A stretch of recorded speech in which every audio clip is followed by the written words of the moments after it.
bó sílé ẹ ẹ̀yin náà mọ gbogbo story toll gate títí di ọjọ́ èní ayé ṣì ń bẹ o ayé ṣì wà o èèyàn tó kú ní títí ẹ sọnù when there's life there's hope mọ́ claim hero kan tó bá ti kú tiẹ̀ tán nìyẹn pátápátá èèyàn tó wà láyé ló nírètí lórí ti tèní tó bá jẹ́ pé ẹ̀yin ni mọ̀mọ́ àwọn ọmọ yìí kí lẹ fẹ́ ṣe pẹ̀lú àlàyé mi ò ní orí ọ̀fẹ́ láti show picture àwọn ọmọ yẹn àwọn ọmọ ọlọ́mọ ṣùgbọ́n èèyàn tó hùwà yẹn fún wọn màá upload ẹ̀ lórí Telegram but by tomorrow ẹ̀ ní rí ń bẹ̀ mọ́ ẹ̀ ní rí face ọmọ yẹn ń bẹ̀ mọ́ yes ẹ̀ ní rí like ìdúró rẹ̀ wọ́n gbà sílé wọ́n rò pé obìnrin ni àti ọkùnrin ni bóyá ẹ ti gbọ́ bóyá ẹ ti lórí ọ̀fẹ́ láti rí picture náà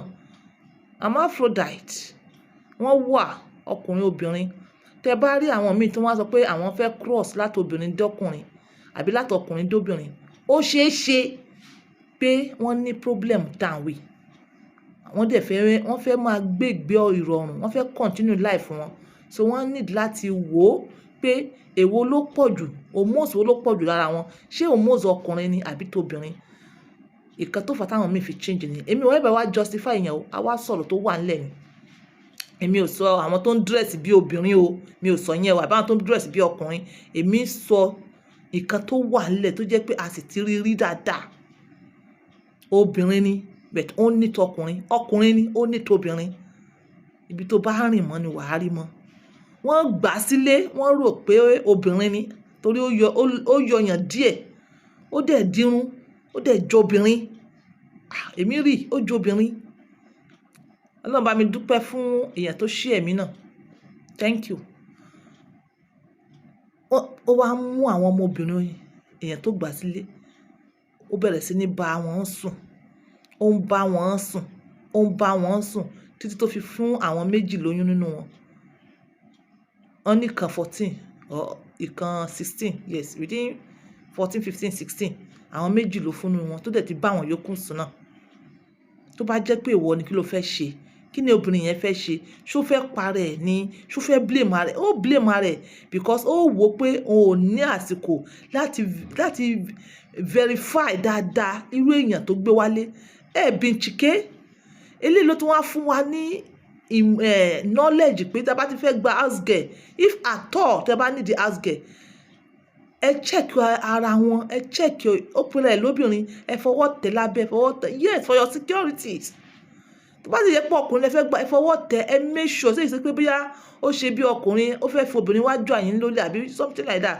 ó ṣe bí ọkùnrin àṣé obìnrin ni ó fẹ́ fi yẹn wá jà yín lólè ẹ need láti mọ̀ dáadáa ẹ need láti wádìí de àwọn ọmọ tó wà ní yunifásitì ẹ máa bẹ̀ wọ́n wò àwọn ọmọ mi ní yunifásitì wọ́n gbé àbálé wọn ni wọ́n gbé débẹ̀ o wọ́n gbé àbálé wọn débẹ̀ ni àwọn ọmọ first year 100 level first year àwọn ọmọ new intake wọ́n ti parapọ̀ mọ́ àwọn roommate tí ò ṣe wọ́n máa fi wọ́n ṣe yẹ̀yẹ́ pé àìwọ ò tí mọ̀ kankan ò tẹ́ no know anything until you do am before rárá ìwọ gan ló gbọ́n jù ìwọ ọmọ tó 100 level ò tí mọ ọkùnrin ìwọ gangan ló gbọ́n jù ìwọ gangan ní tiwantiwa ìwọ gangan ní African lady àwọn yẹn wọ́n wá ti irú ọmọ náà wọ́n á tí tá fi lọ dàbí mo ṣe dà tiwọn náà ibẹ̀ oyún lè dé oyún gan kékeré ni infections lè dé ó lè lọ jẹ́ wípé èèyàn tó máa lò wọ́n spiritually ni wọ́n lọ tì sí especially àwọn tó wà ní university ó lè jẹ́ pé èèyàn tó máa lò wọ́n spiritually mo ṣe ń bọ̀ lórí pé kí lóbìnrin yẹn fẹ́ ṣe o ó lè jẹ́ pé èèyàn tó máa lò wọ́n spiritually ó ní wọ́n lọ tì sí ọmọbìnrin tó innocent at the end of the day wàhálà wá dé ṣe bẹ́ẹ̀ ti rírí ẹ kó àwọn ọmọ yín kí ọkàn yín lè balẹ̀ ìkan tó ń ṣẹlẹ̀ sáwọn ọmọ ó ní much impact gan lára òbí so in as much as ìwọ òbí ò fẹ́ suffer consequences mistake ọmọ ẹ kọ́ wọn ẹ máa fọ̀rọ̀ Ọlọ́run bọ́ wọn eléyìí ló wá jẹ́ kí n tẹ̀síwájú pé éèjì wo ló yẹ kí ọmọbìnrin jàbálẹ̀ éèjì wo ló yẹ kí ọmọkùnrin mọ obìnrin ìwádìí lórí ìwé kíkà ó jẹ́ ká mọ̀ pé àwọn ọmọkùnrin wọ́n tend láti tètè mọ obìnrin ju obìnrin lọ. Averagely wọ́n ní by 16 years, kò kí n ṣe pé gbogbo wọn o, a rí àwọn less, a rí àwọn more. Then obìnrin bíi averagely 19 years, but a rí àwọn tó jẹ́ pé less wọn ò ní wọ 19 kan tó já àbálẹ̀ wọn o, a dẹ̀ rí àwọn tó jẹ́ pé wọ́n máa above 19 kí wọ́n tó já. But the most important thing ni pé ẹ need láti ní consent, ẹ need láti ní consent pé nǹkan tí mo fẹ́ ṣe yìí, this is the risk, this is the do, this is the don't. Yes, ẹ need láti mọ̀ nípa protection pé am I protected? Ṣé èèyàn tí mò ń bá lò pọ̀ yìí ṣé ó nífẹ̀ẹ́ mi bí èmi náà ṣe nífẹ̀ẹ́? Ṣé mo kàn fẹ́ já torí pé mo fẹ́ satisfy ọ̀rẹ́ mi? Ṣé mo fẹ́ já torí pé mo fẹ́ dójú ti èèyàn ni? Ṣé mo fẹ́ já torí pé mo fẹ́ múnú èèyàn kan dùn ni? What about myself? I deserve to be happy. Ṣé mo fẹ́ já torí pé mo fẹ́ múnú ara mi dùn ni? Ṣé mo fẹ́ já because I am ready? You need to be ready láti já àbálẹ̀, láti mọ obìnrin, láti mọ ọkùnrin. You need to be ready for it. Má ṣe torí pé o fẹ́ múnú èèyàn kan dùn, because tó bá yẹ pé wọ́n jẹ́ obìnrin, o fẹ́ ṣe torí pé kò lè bá múnú ọkùnrin kan tó ń fẹ́ dùn. Ọkùnrin yẹn ó tún máa lọ síbòmí, ó máa fi ẹ́ lẹ̀lẹ̀ náà ni. Because o sure pé o máa hold it. Why not hold it? Tó bá fẹ́ lọ kó lọ, ó mọ̀ pé nǹkan tangible yẹn, nǹkan tó dà yẹn, nǹkan bùkún yẹn, ó wà lọ́wọ́ rẹ, kò bàjẹ́. Tó bá já tán, ìyẹn ò ní kó mọ̀ lọ, ó máa lọ ṣẹlòmíì. Ìwọ ti mọ̀ pé ó ti já. Wọ́n bá ti já àbálẹ̀ yẹn kò tún padà wá mọ́, ti lọ nìyẹn. Tó bá ń gbọ́ sọ pé ó ti lọ finally. So you have to be sure, you have to mọ̀ nǹkan tó ń ṣe, you have to be, ó ní láti mọ̀ pé o wà protected, ó ní láti ṣe látọkàn rẹ, ó ní láti ṣe nítorí pé yes, I deserve it, this is the right time. Ṣé ìwọ tó ń wò mí, ṣé right time ní fún ẹ láti já àbálẹ̀ rẹ? Ṣé right time ní fún ẹ láti mọ obìnrin?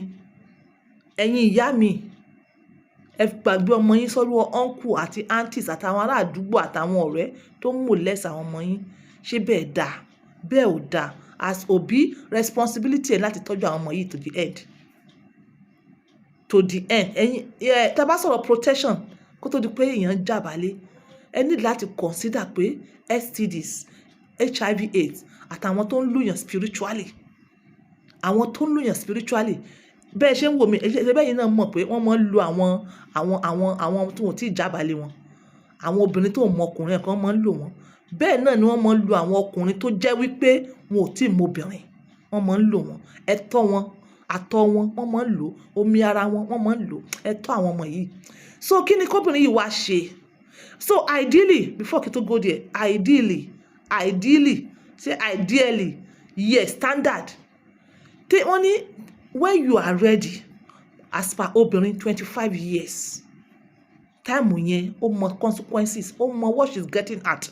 Ó mọ̀ pé if anything happens, I am to blame. Ó lè stand on her own. Ó lè decide on her own. Ó mọ̀ nǹkan tó ń fẹ́. Pápánbárí ẹ̀. Ó máa mọ̀ pé I'm doing it, kì í ṣe pé I'm doing it for somebody, I'm doing it for me. Àsìkò yẹn òun ló yẹ kóbìnrin gan marry 25, inshallah, lọ́nà bá ṣe ọkọ alálùbọ̀dìkà. Ọkùnrin 27, at least by 27, ó yẹ kó ti wà responsible. Tí Ọlọ́run bá ti tètè dá lóhùn, ó ti yẹ kó ti máa make thousands, even millions as at that time. Tí Ọlọ́run bá gbà fún, àsìkò yẹn ló yẹ kó ní ìyàwó alálùbọ̀dìkà. Yes, ẹ má sọ pé on point hypocrite ni ẹ, hypocrite kọ́.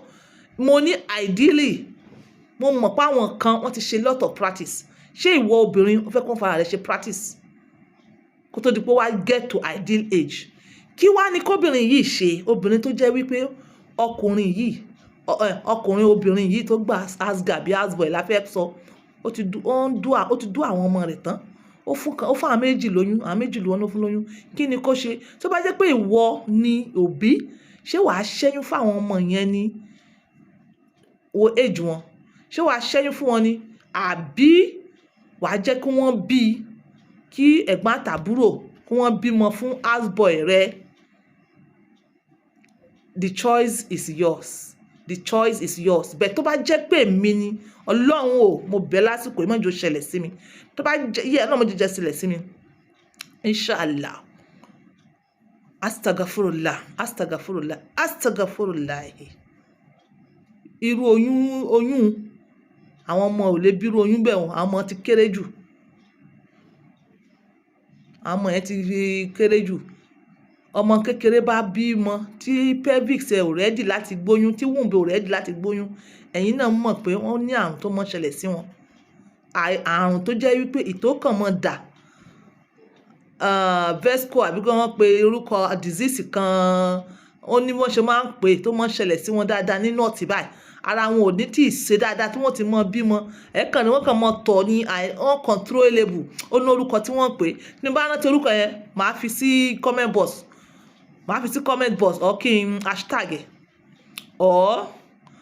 Mo rántí o kíní kan vascular, yes mo rántí, sóyè yín, ẹ̀yin náà mọ̀ nǹkan tó jẹ́, ẹ̀yin náà mọ̀ tí wọ́n máa tọ̀ ṣẹlẹ̀ ìtọ̀ yẹn ò ní control, tí wọ́n gbé kíní kan bọ̀ wọ́n lábẹ́ tí wọ́n máa control ìtọ̀ yẹn.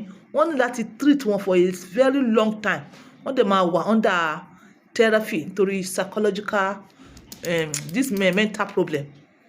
Ọmọ 16 17 ara rẹ̀ ò tí, ọmọ 14 16 ara rẹ̀ ò tí ṣe dáadáa. Even tí wọ́n bá tẹ̀ yọ oyún yẹn, wọ́n ní láti wà careful, but wọn ò fit láti bímọ yẹn. So irú boy yẹn náà tó ń fún wọn lóyún yẹn, hand over sí police. Òun náà need rehabilitation. Àwọn ọmọ kéékèèké yẹn náà tí ó ń bá wọn sùn yẹn náà, wọ́n need rehabilitation. It's a sad story. It's so sad. Kọ́lọ́run gbé wa lékè ẹ̀yin òbí. So màá fún yín lórí ọ̀fẹ́ lọ wò ó ní lórí Telegram. Màá sáré yọ o, màá tètè yọ. This is on point by 2, using my words for others.